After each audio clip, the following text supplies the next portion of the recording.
because he gave each of the grandsons a 16th birthday present, like a trip. Mm-hmm. And my brother went fishing, and I said to him I wanted to go hunting.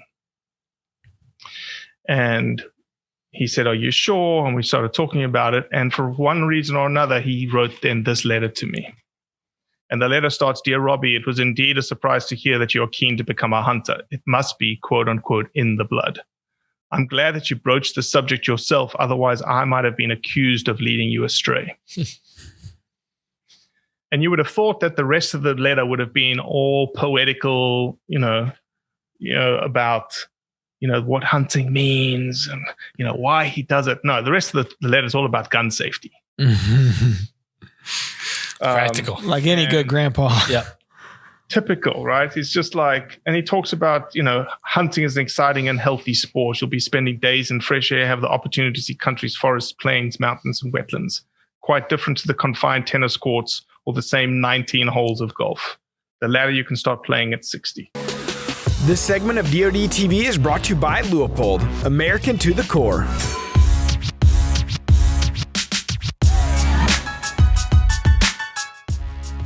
Hey everybody, welcome back to another episode of the Drury Outdoors 100% Wild Podcast. You're Tim. And you're Matt. And I'm excited. We got a good one today. We got the origins of the blood.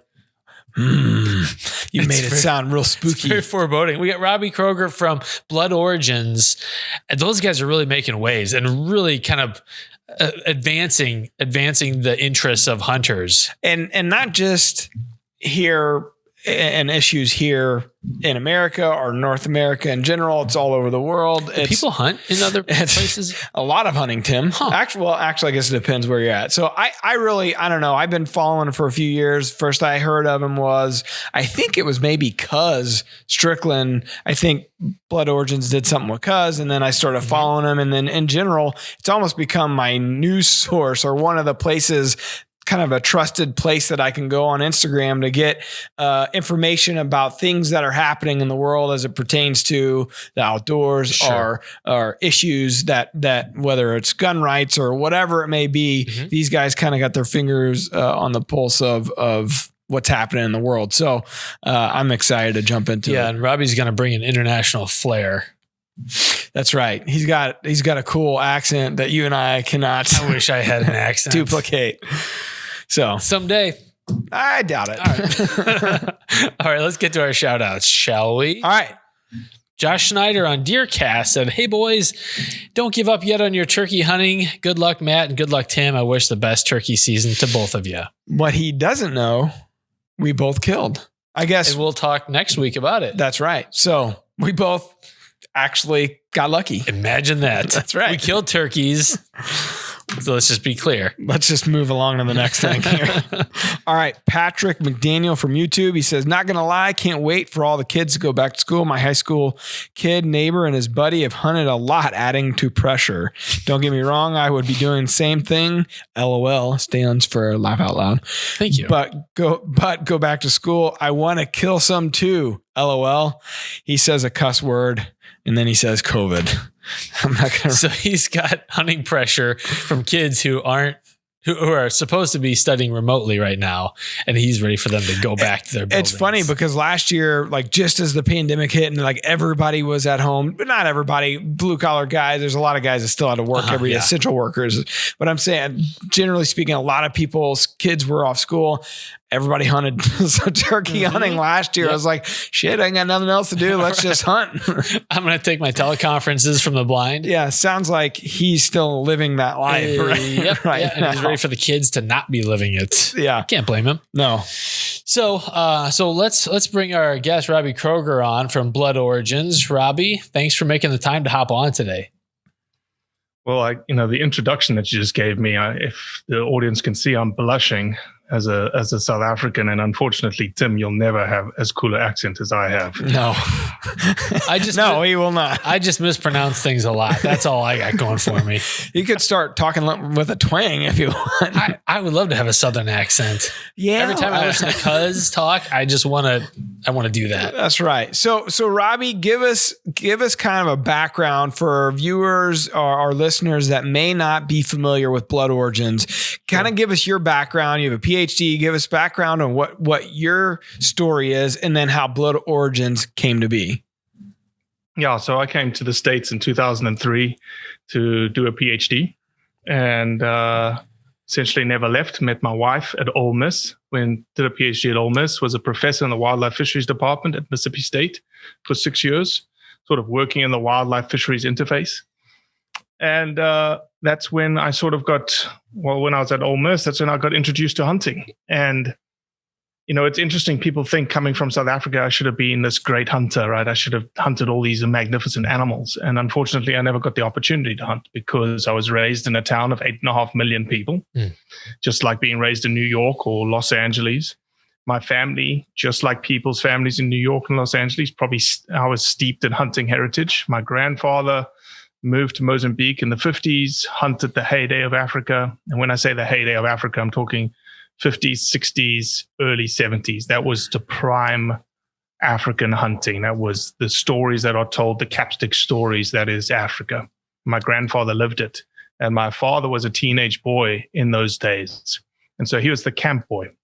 And so he hunted everything. For his 16th birthday present, he was given a Cape buffalo. Ooh. And so really all I had was stories. I had the written word that my grandfather wrote. And you can see behind me, I've got the trophies on the wall from my grandfather. And that was it. And so when I came to America and started interacting with people and getting to know friends, and naturally in Mississippi, people hunt.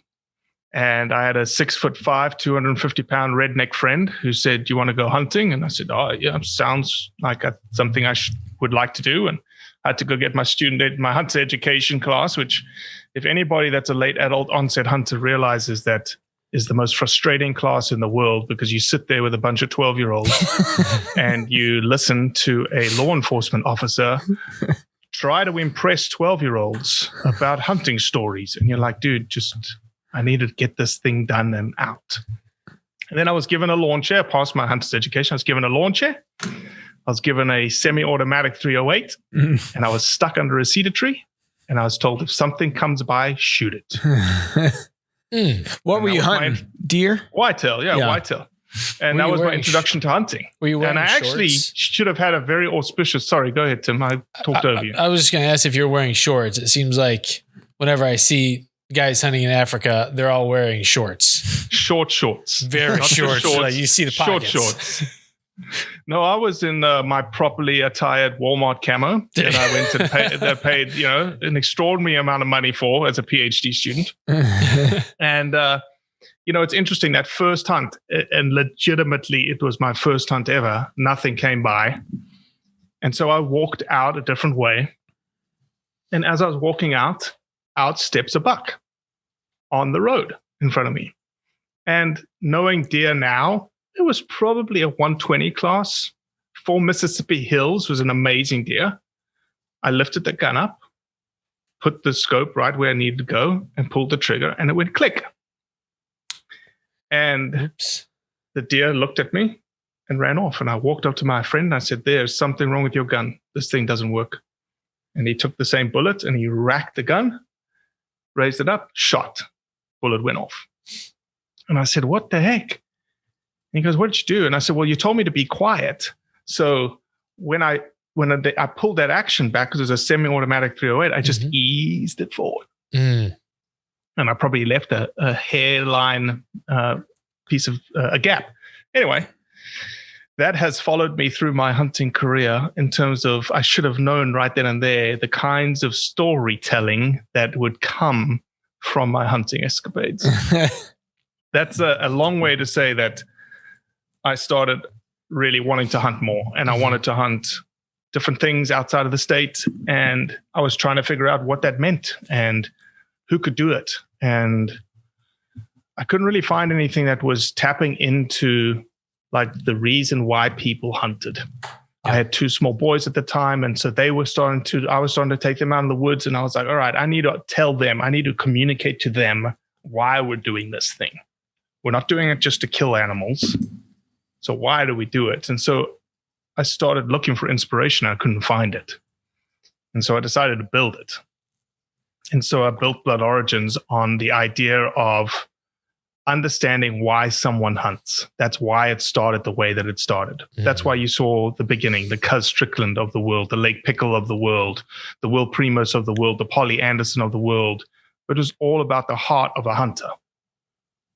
And it was filmed very differently. We purposely set out, I wanted it to look different. I wanted it to be uncomfortable. When you watch it, I want someone to really peer into the soul of that person through the eyes of that individual. And I wanted to be emotional, and I wanted to be vulnerable, and I wanted to have all these things that somehow the hunting industry had forgotten about. And that's where we started. And over the last 4 years, it's evolved. And it's evolved to now being, in the beginning, it was selfish, right? It was for me. Like, I wanted to tell people stories. And I got to meet some really cool people. Then it evolved to, man, this project shouldn't be built for hunters. It should be built for the non-hunting majority, like the people who really need to understand who hunters are. And so that's where it morphed to.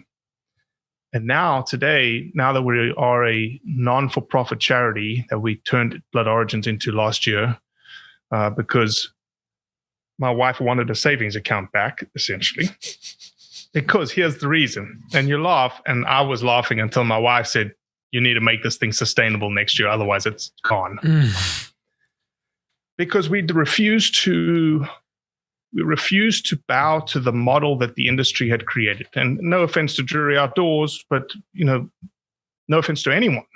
But I wasn't going to take any money from anyone. I wasn't going to take money from a camo company, a gun company, a bullet company. I wasn't going to take any money from them, because then the project, this thing that was for us, our community, was going to belong to someone. I envy that. I envy that. That's not something, we're so deep into it. You couldn't, we'd love to be in a world that one day we wouldn't have to rely on partners. We could have partnerships, but not have to rely on partners, because that is the model.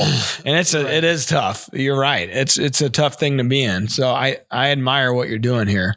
But the model's okay for you, Matt, because you're building content for hunters. Mm-hmm. I'm not building content for hunters. Yeah.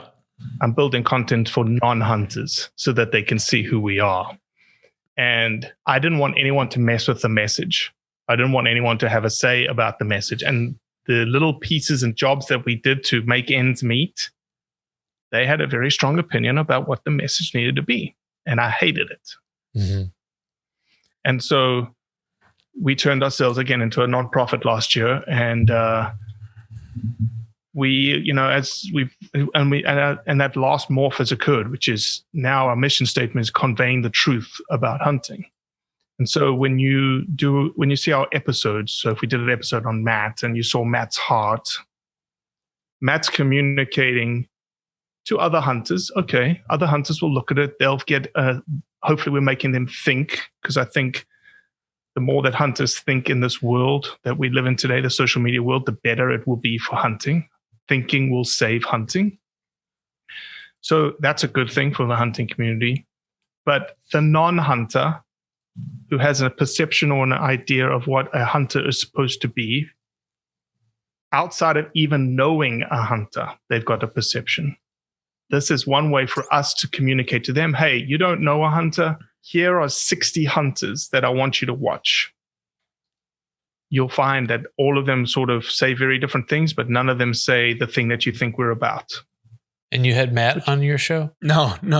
I joined him on his podcast. This is two different things. They have all kinds of pieces of content that they put out there. I was using Matt as an example. Yeah. So or primos, or just a blue-collared individual. Hunters. Famous, not famous, doesn't matter. So we tell the heart, and then the other side of the coin is the proof that we call the proof and the truth, which is what does hunting and hunters do for people and wildlife really around the world? What has hunting done for the North American wildlife populations as they stand today? Not many people, not many non-hunters realize, actually not many hunters realize that white-tailed deer went from 300,000 to 30 million. Why? Yeah. PNR, really. That's all. Pittman and Robertson established that, and hunter dollars and hunter efforts. So that's really a long-winded answer to a very short question that you asked at the beginning, which is, what did we get? How did we get here? And, why Blood Origins? Well, Robbie, one of the things that I'm wondering about is how, you kind of alluded to, we kind of have an echo chamber here and we need to step out. We need to put a stone in people's shoes. How do you, and obviously not being tethered by sponsorships and things like that is one of the ways, but how do you actually reach non-hunters who might be receptive or at least haven't made up their mind that you could maybe influence? Yeah. I get that question a lot. And I often get it from people that are in the outdoor industry world, like the marketing model guys. Like, how are you reaching those non-hunters? It's the same way you're reaching hunters. They're in that digital community. Mm-hmm. It's not like you're cherry picking hunters. That's who I interact with. It's just a matter of exposing those communities. So the way that we think about it is everyone that we interact with, whether it's a hunter or a non-hunter, and let's just call it 80% hunters, is a pivot to an entire community that surrounds them, that includes non-hunters. And so the more that those people can take the content and purposely put it into those pockets of those communities, the more we interact with non-hunters. And it's amazing. We get, every other day, say, there's a DM or there's a comment or there's a something, or there's a screenshot. I get that a lot. I get a lot of screenshots from people that say, hey, this is a non-hunter. And they're like, wow, I never realized this about you. And it was about that person's episode, say. You bring up a great point. I think mostly there's an issue of just a lack of education and like, if someone's in a different sector than me, unless I have some kind of vested personal interest, I'm not going to go actively seek out what their impact on the condition of X is.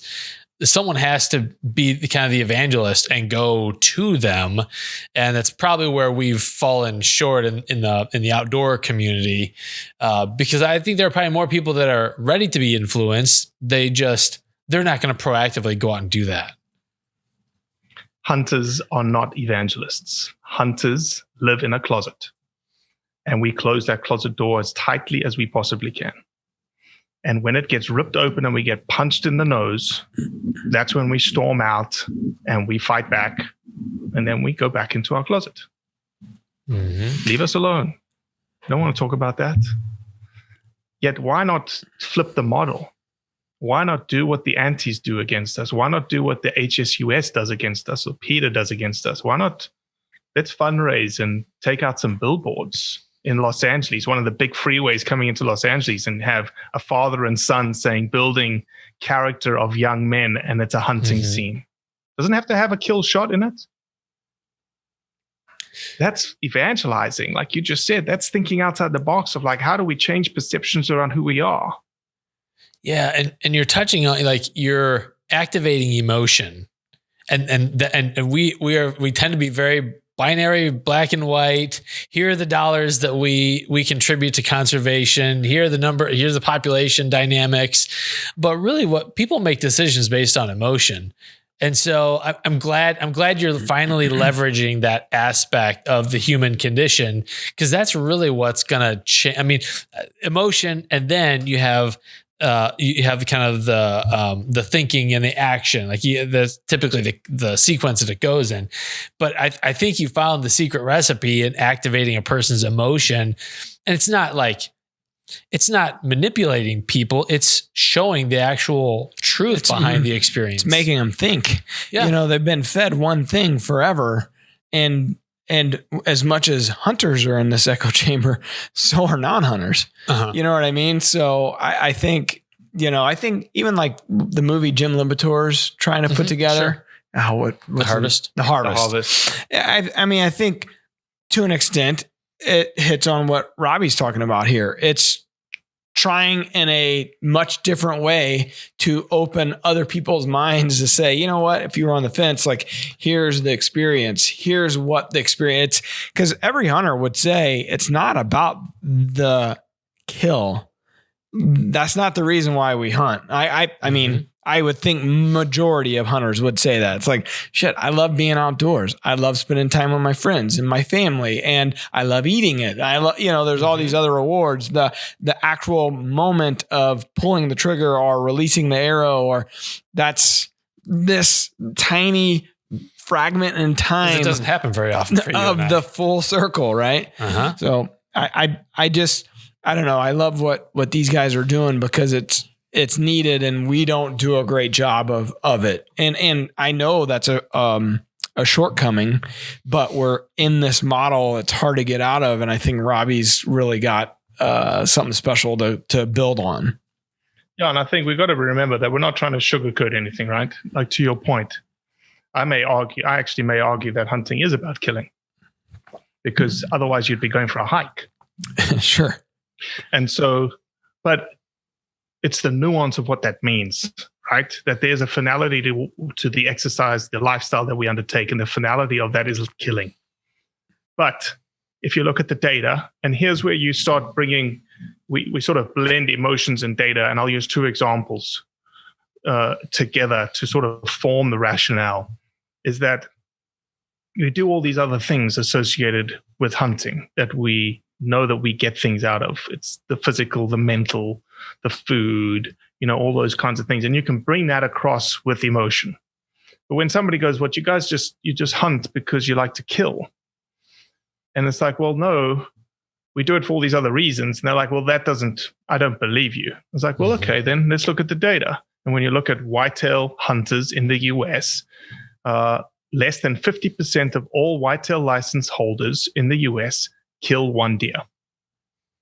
Doesn't mean that we're bad hunters, which is what I've been told with that infographic. It doesn't mean that we're not. But what it does is it says, hey, it might not be all about killing if only 50% of the license holders are actually killing one deer. If you go to Canada, the percentage of people are even less than that. It's like 36%. And the percentage to kill 2 deer in a season is about 1%. So that's a data-rich argument, but back to someone who says you're a killer. Well, then if they push it one step further, you can add in one more layer of emotional rationale, which is, okay, let's assume I enjoy killing. That's why I do it.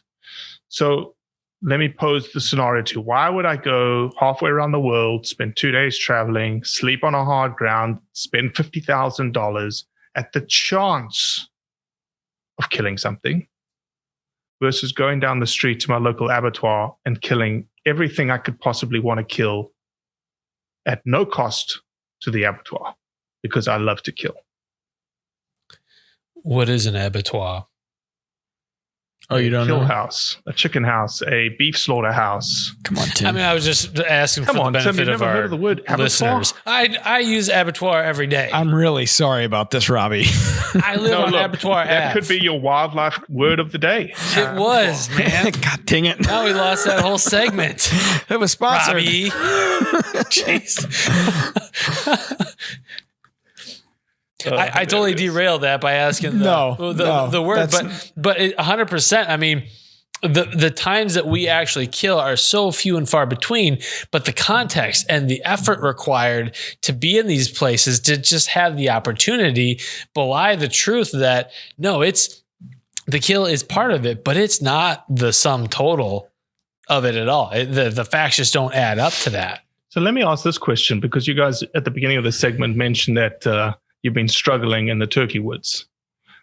Would you be able to?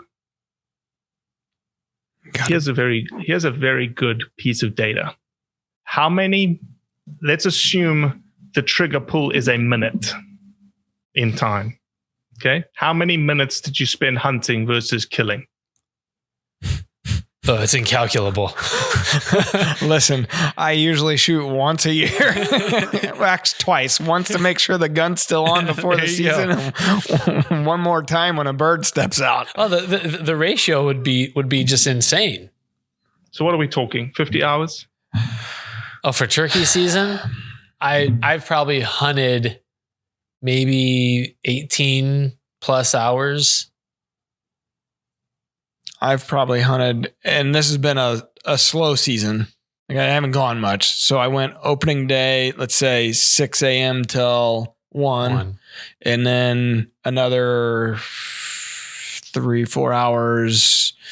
And then the last day when I killed, we ended up hunting till 11. So another 3 or 4 hours. So I don't know. Somewhere short of 20-ish. Yeah. Yeah. And this was a slow season. Like I didn't get out hardly at all. Really. You look at a guy like Terry though, him and Forrest hunt like almost every morning, at least for a few hours. And they've had a tough season. So you're looking at like weeks of hunting every day for say 4 hours on an average. Okay, Robbie, you made us do math. Now and what? Showed people how bad we are. So the ratio is like 1,200 to 1. 1,200 minutes to that 1 minute of shooting. That's what I was going to say. Yeah, it seems about right. I mean, it's ridiculous. It seems ridiculous, but it means there's something behind it, right? Yeah. There's this meaning behind that statistic that is, again, to be simplistic about it, it can't be all about killing. Deer hunting would be even more ridiculous because that's months, 4-month season. Yeah. And hours and hours and hours. Like I would hate to think what the ratio is for deer hunting. That's not. It's way worse than turkey hunting. But Robbie, you bring up an interesting point earlier. I think we were starting to go down this path in that what if someone says they enjoy killing? Because a part of me, it's very gratifying. Like it doesn't make me happy. Like that's too one-dimensional of an emotion. I was pretty happy when I shot that bird the other day.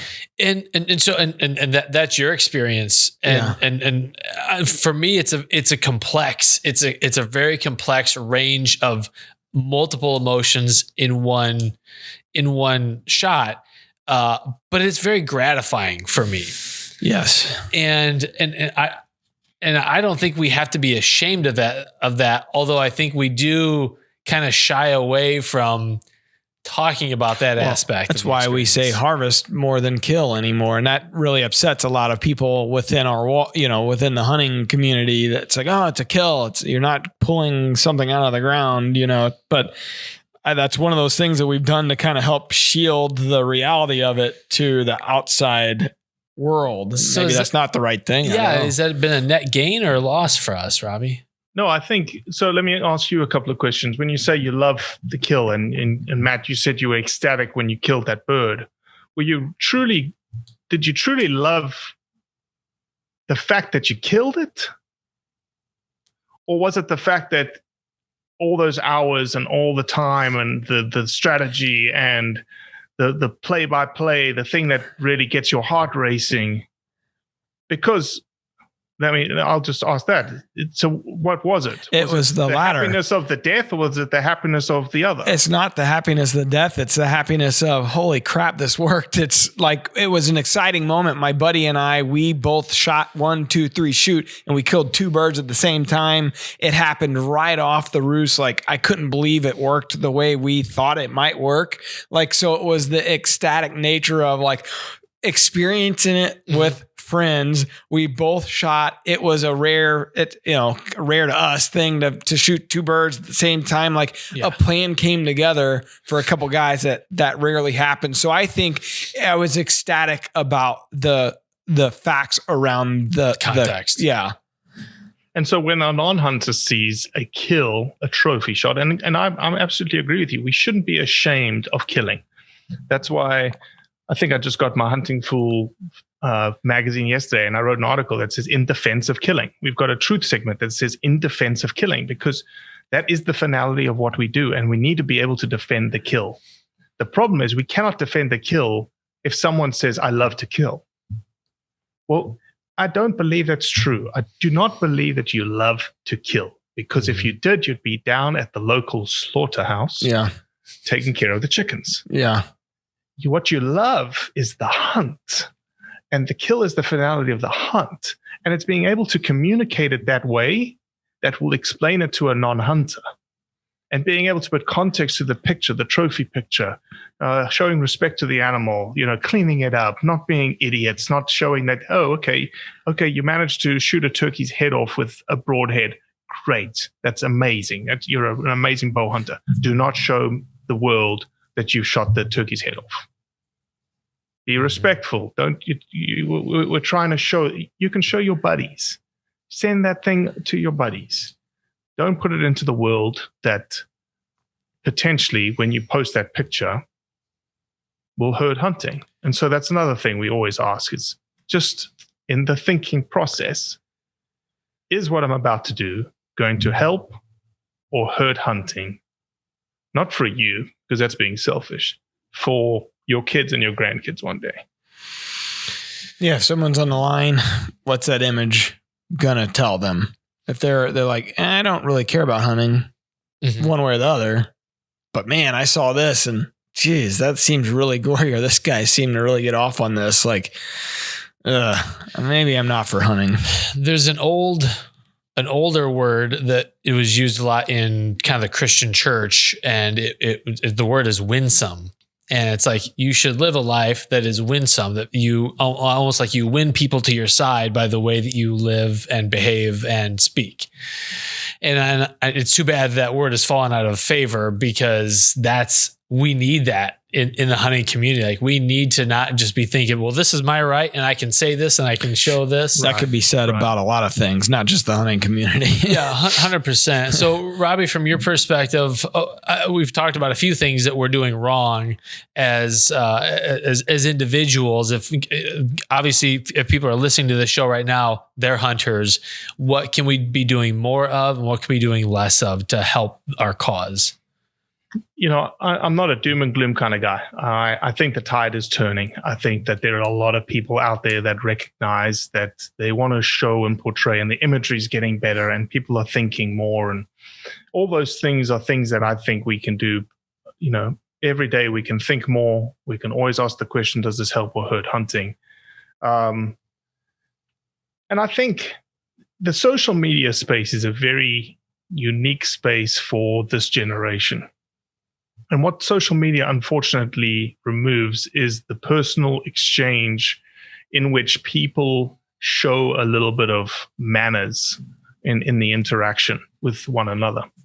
And so again, from a Blood Origins perspective, someone has called us gentlemanly when we interact with people, because we don't make assumptions. So don't make assumptions when someone says something. Don't immediately, and look, I'm the first person that does it. I have a major problem when someone says something, I take it very personally, and I think it's an attack on me. It happens to me every day, multiple times a day. It's not. And you've just got to think about it differently and say, okay, well, why is this person coming at me like this? Is it because my image is terrible, or is it because I didn't give any context? And it happens to us as well. Somebody says something and you have to reflect back on it and go, wow, I didn't give the context. Wow, that was the wrong image to put up there. So, and ask questions. It's okay to ask questions, but then also remember that they can't, in that social media space, they cannot feel what you're trying to communicate, the feeling of that text comment. So we like to infuse things like, hey, this is just an open comment. This is an open question. I'm curious. Or, I mean no disrespect here, but what about this? Or what about that? I appreciate the dialogue. I appreciate the discussion. Thank you for your comment. Thank you for interacting. So you're almost being, again, over flattering, but you have to be that way because they can't see you. They can't see your mannerisms. They can't feel your emotion. All they're getting is the text on the screen.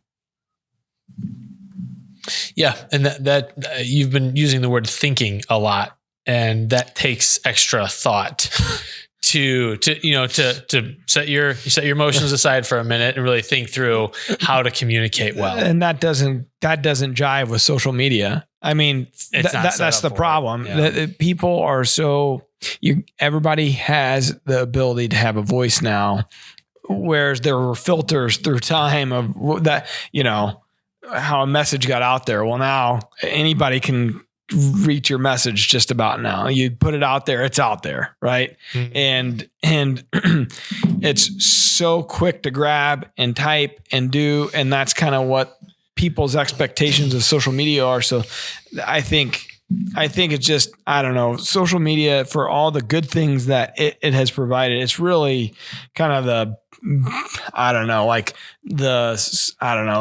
it's made society dumb in a lot of ways, right? Mm-hmm. And it's a time suck. It's wasting valuable hours of the day that you could be doing other things, whether it's at work or whether it's at home or whether it's going outdoors I see it all the time. I see it every day. I see it with kids, that their parents aren't setting strict guidelines around it. And then they're sucked into it, whether it's YouTube or whatever. It's just, I don't know, man. It's created a real nightmare of a situation, but yet in the same token, a lot of people can gain access. The internet's such a beautiful thing. People have access to all this information. We meet Robbie, whom we would have never met probably otherwise. You know what I mean? Like you get the message out there. So it's good and bad, but man, there's a lot of ways that someone can screw it up. Right. And that's the bad part about it. Just a time check here. Speaking of screwing it up, Robbie has made it past the 20-minute mark. Nope. So congratulations, Robbie. We told Robbie off camera, if he made it past 20 minutes, he doesn't suck. The bad guests are quick. I was looking at my watch because I was going to go, well, it's been great. All right. we suck, Tim. You can't fire me. I quit. You see what he did there? We suck. Well, I can't argue. I jumped on Robbie's podcast a few days ago, and man, we had a good time. Before I knew it, the hour was up. And Robbie's like, we try to keep these things within an hour, and it's up against a hard break. That's a podcast. Shit, we got to go. It's like I could have talked forever. That was fun. So Robbie, what are the best ways for people to engage with Blood Origins and maybe kind of pick up the mantle for themselves in their own little sphere of influence? Yeah. So, we have a supporters program that Drury Outdoors is a part of. The supporters program is a very simple way for you to support what we do. Or, the content we deliver daily, the journeys, the episodes, that all costs a lot of money. And all we ask of people is to donate the cost of a cup of coffee a month. To some people, that's $3 a month. To others, that's $20 a month. It all depends on the type of coffee you drink and how much coffee you drink. And as a sort of a thank you for someone to do that, obviously a lot of people do it out of the generosity of their heart. We just want to support Blood Origins. But there's others that want something from it, and we get it. So on a monthly basis, we have a bunch of supporters just like you guys that have decided to step up and say, hey, we want to give your supporters something, because we don't belong to anybody, but we sort of are the funnel through. So you can win once in a lifetime hunts. This May, we've just released the giveaway prizes for this May, and the hunt in May is for a red stag and 2 boars in Spain. Oh, boy. Nice. 3 days, 2 nights, all meals, everything taken care of in a beautiful place in Spain. We have a custom knife. Those are for the Australian supporters. So we have different pods of supporters around the world that we want to keep going and entice them. So we have very specific giveaways in different parts of the world as well. So the supporters program is one, and that you can just go on our website, bloodorigins.org, and it's right there that you can click on it.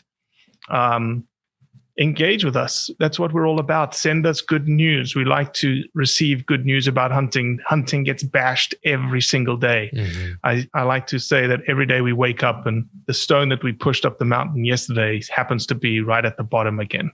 And so we have to go and put our shoulder behind it every single day. And the easiest way to push that stone up the mountain is when we hear good news about what hunters and hunting is doing around the world. And often those things are very easy to talk about, say, in Africa. Mm-hmm. But a lot of people forget that there's stuff happening in Iowa. There's stuff happening in Illinois. There's good stuff happening everywhere, but nobody is sharing the good news because, unfortunately, one of the downfalls of hunters and hunting is that we are not zealots when it comes to sharing content, like the antis are. The antis are zealots. Mm-hmm. Just look at a Humane Society post. How many likes do they have? 300,000. Shared 30,000 times. Hunting-related post from SCI, 200 likes, 2 shares. So engage with us. Send us content. We will push it out there. We will showcase the good news of hunting. And just, fly the banner of representing who you're supposed to be as a hunter. You can find us on Blood Origins everywhere: Twitter, Instagram, Facebook, YouTube, Google. Okay. I don't think there's any others. I mean, I could send you content of like 50 hunts where I don't kill anything. I don't think that's the content he's looking for. Like we're not in it for the kill. I got a lot of that. Tim, you can send me your facts of the data of unsuccessful. 0, 0, 0, 0. Time spent 10 hours, 3 hours, 8 hours. Money spent. Too much to count. I have a question for you. So in your time doing this, you've interviewed a lot of people. You've done short films on a lot of folks. Like, what was the most impactful or the thing that stood out to you the most so far in speaking with hunters and non-hunters? Because you've kind of highlighted both, right? Right. You know, the non-hunters, before I answer that, the non-hunter perspective is so valuable because it's not self-serving. And that's why we focused on it. There's non-hunters. My wife does not hunt, yet she's around a hunter 24/7. So she was the best person to describe what she knows about hunting, because she doesn't do it. Mm-hmm. She doesn't want to do it. But this is her perspective on what I see my husband being as a hunter. Invaluable. Yeah. To speak to a non-hunter, because then they're like, oh, that's one of me. That's one of us. And not being self-serving. So the most impactful Blood Origins, there's two of them. Number one is Cuz Strickland, and it's actually ramped up in its impact for what I'm about to say. So when we went and filmed Cuz Strickland, my father was here. And I asked Cuz, I said, Cuz, can my father come with us to see you? And he said, yeah, does he hunt? I said, well, he used to. He hunted back in the 60s in Africa. He's like, well, no, he needs to come hunt. So we organized a Australian hunting permit through MDWFP, like a non-resident. He didn't have a hunting education, the whole kit and caboodle, just to make sure we're legal. But my father said to me on the way up there, he goes, what's this whole Blood Origins thing? I don't get it. I said, okay. So we filmed Cuz Strickland. So we sat in a blind the first night with Cuz, my dad, and me. My dad had a crossbow, never had an opportunity. The next day we filmed Cuz. And once I finished filming Cuz, and Cuz broke down in the episode, we finished filming, and I went up to my dad and I said, what did you think? And he goes, I get why you do Blood Origins now. That afternoon we went out, and my dad shot a doe, and we all thought he missed. And he couldn't walk. He had really bad back issues. And we just said, stay in the blind. We'll go look for the deer. Turns out deer was 60 yards away, dead as a doornail. We start hooping and hollering. I start dragging her out, and he's in the food plot yelling at me, saying, you're joking, right? You're joking. You planted that deer. And I said, what the hell are you doing in the food plot? You should be down back in the blind. The guy hasn't shot a rifle since 1965. This was 2016. And he poked it in the heart. Nice. Okay. Awesome. And so that was super impactful to me. Well, it's even more impactful because my dad passed away last year in Australia. So that episode will always, just always. Yeah. The second one is likely just as impactful for many different reasons. So I'm lucky to be an American citizen today. And we filmed a guy called Jeremy Austin. And Jeremy Austin lost both his legs to an IED in Afghanistan. And I took Jeremy Austin quail hunting in Georgia. The placed quail hunting and pheasant hunting. And we walked 7 miles the first day, or 10 miles the first day, 7 miles the next day in sloppy Georgia red clay. And he had the most amazing time. But I'll still remember waking up. We shared a hotel room the first night. And I remember waking up in the morning and looking over, and Jeremy was in the other bed. It was 2 queen beds in the room. And his legs were sitting next to the bed. I was just like, jeez. It's like, how do you comprehend that, right? So we just are, and those are the two ones that stick out, but we're just humbled every single time we speak with someone, because we have an ability to, we have ability to peel the onion layers back on that individual and really get the gold and the heart out of them. And that's what sets us apart, I think. We have just this knack of getting something out of someone. Like we got something out of Jim Shockey that nobody has never seen out of Jim Shockey. We got stuff out of Will Primos that nobody's seen come out of Will Primos. So it's just, and then there's the legacy part of things, right? So we have 2 individuals that we filmed that have passed away already. That we now have their story, like filmed the way that we filmed it. So there's so many tentacles to the project now that are becoming more and more meaningful and more impactful. As you look back, you said when you were growing up, you didn't have the opportunity to hunt, but your father obviously did, and your grandfather did. You were sharing something on social media the other day about a letter your grandpa wrote to you, correct? Maybe share with us a little bit the context behind that. I found it fascinating. So here's the letter. So this is typewrote on that. You can barely see it, but it's like that fine rice paper. Back in the day, no computers, typewritten letter, and the letter is dated November 19th, 1992. And I was 15 years old at the time. And obviously I had been reading his stories and I'd gotten into this idea of like, I really want to hunt. And so I approached him and I said, hey, I'd like to, because he gave each of the grandsons a 16th birthday present, like a trip. And my brother went fishing and I said to him, I wanted to go hunting. And he said, are you sure? And we started talking about it. And for one reason or another, he wrote then this letter to me. And the letter starts, Dear Robbie, it was indeed a surprise to hear that you're keen to become a hunter. It must be, quote unquote, in the blood. I'm glad that you broached the subject yourself. Otherwise, I might have been accused of leading you astray. And you would have thought that the rest of the letter would have been all poetical, about what hunting means and, why he does it. No, the rest of the letter is all about gun safety. Practical. Like any good grandpa. Yeah. Typical, right? He's just like, and he talks about, hunting is an exciting and healthy sport. You'll be spending days in fresh air, have the opportunity to see countries, forests, plains, mountains, and wetlands. Quite different to the confined tennis courts or the same 19 holes of golf. The latter you can start playing at 60. So it was just a meaningful letter to me. And honestly, the funny thing about it is we didn't go hunting. We never went hunting. But instead, we went to a place called the Okavango Swamps in Botswana. And I fell in love with wetlands when I was 16 in the Okavango Swamps. And that's what brought me to the States to study wetlands. That became a professor, which led me here. Incredible. So you never know. It's incredible. Just that it's so telling, the insight of just that opening kind of line to you, several decades ago, and the path that it forged.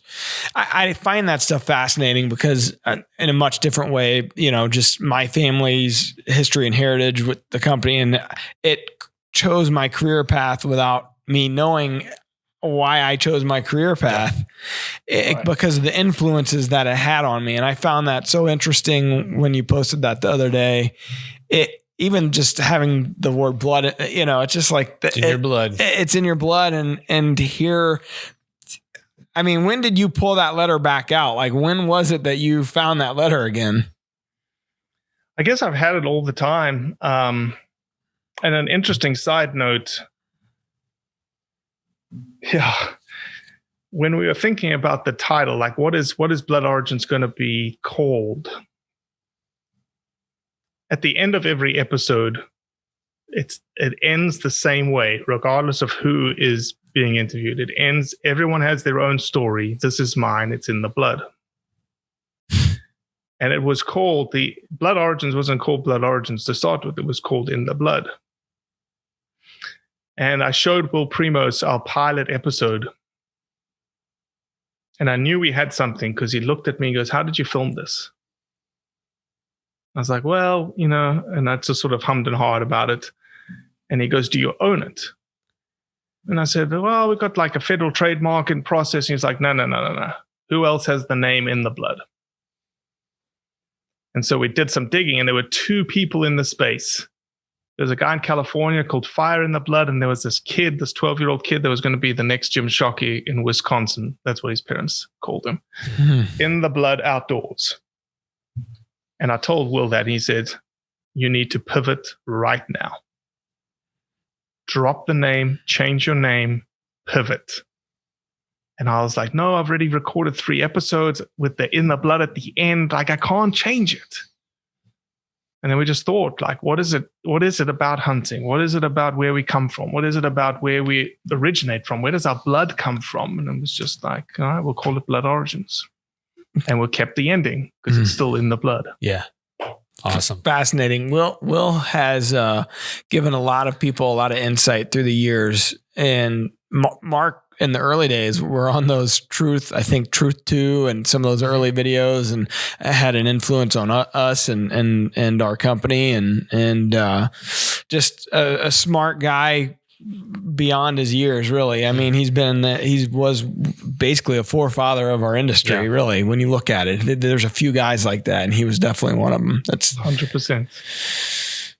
Well, I can't say thank you enough for joining us, because I've been fascinated with what you do for a while now. And I'm even more excited to know that, we can help each other out. Hopefully here in the coming months, we'll be able to see some content from you that's in DeerCast, and kind of opening up our audience's eyes to something different, a new way to think about hunting. And that interests me in a lot of ways, and trying to expand and grow, as we continue on this cool path that we're on. So that's something to kind of look forward to down the pipeline here, hopefully. Heck yeah. I appreciate you guys. I really appreciate the time. Robbie, you got time to stick around for the question of the day?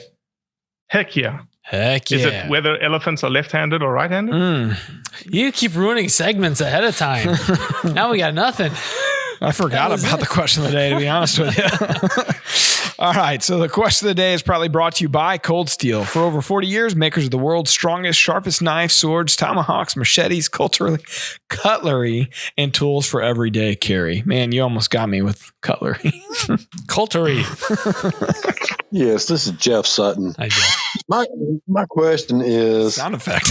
because I'm a new hunter, why is it that turkey hunters always hunt in the morning time, but never in the evening? Thank you.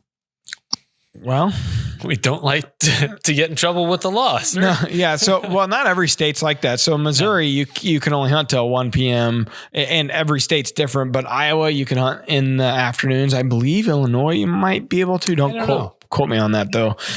So that's part of it. But the other part would be, a lot of times you'll go out and roost them the night before, kind of hear, generally speaking, where they fly up, and then try to get as close as you can, but not too close in the morning. So when they fly down, you're in a good position to kill one. So, I've thought about, what if Missouri went to hunt all day, and I don't know if I could make it. Like by 1 o'clock, I'm toast. Well, Mark, like those guys, they're like weeks on end been hunting. They'll jump back and forth between Missouri and Iowa. They got tags in both, and they have guests coming into camp that have tags for both, and so they're on a freaking grind up there, man. I could definitely not do what they do. Robbie, have you been chasing turkeys this spring? Unfortunately, the side effect of Blood Origins is the thing that I'm fighting for the most, I get to do the least. Mm-hmm. Interesting how that works. Speaking of the choir. Yep. Yeah. So, no, I haven't chased any turkeys this year, unfortunately. But I've killed probably 50% of my turkeys in the evening. Okay. So you guys can hunt all day down there? Mm-hmm. Yeah. Mm-hmm. And Texas, and where else did I kill one in the evening? Oh, I can't remember now. Yeah, it'd be a different game. I'd like to try. Just going back to the roost, like you say, just catching them on the way back. Sure. Yeah. Yeah. Wildlife Word.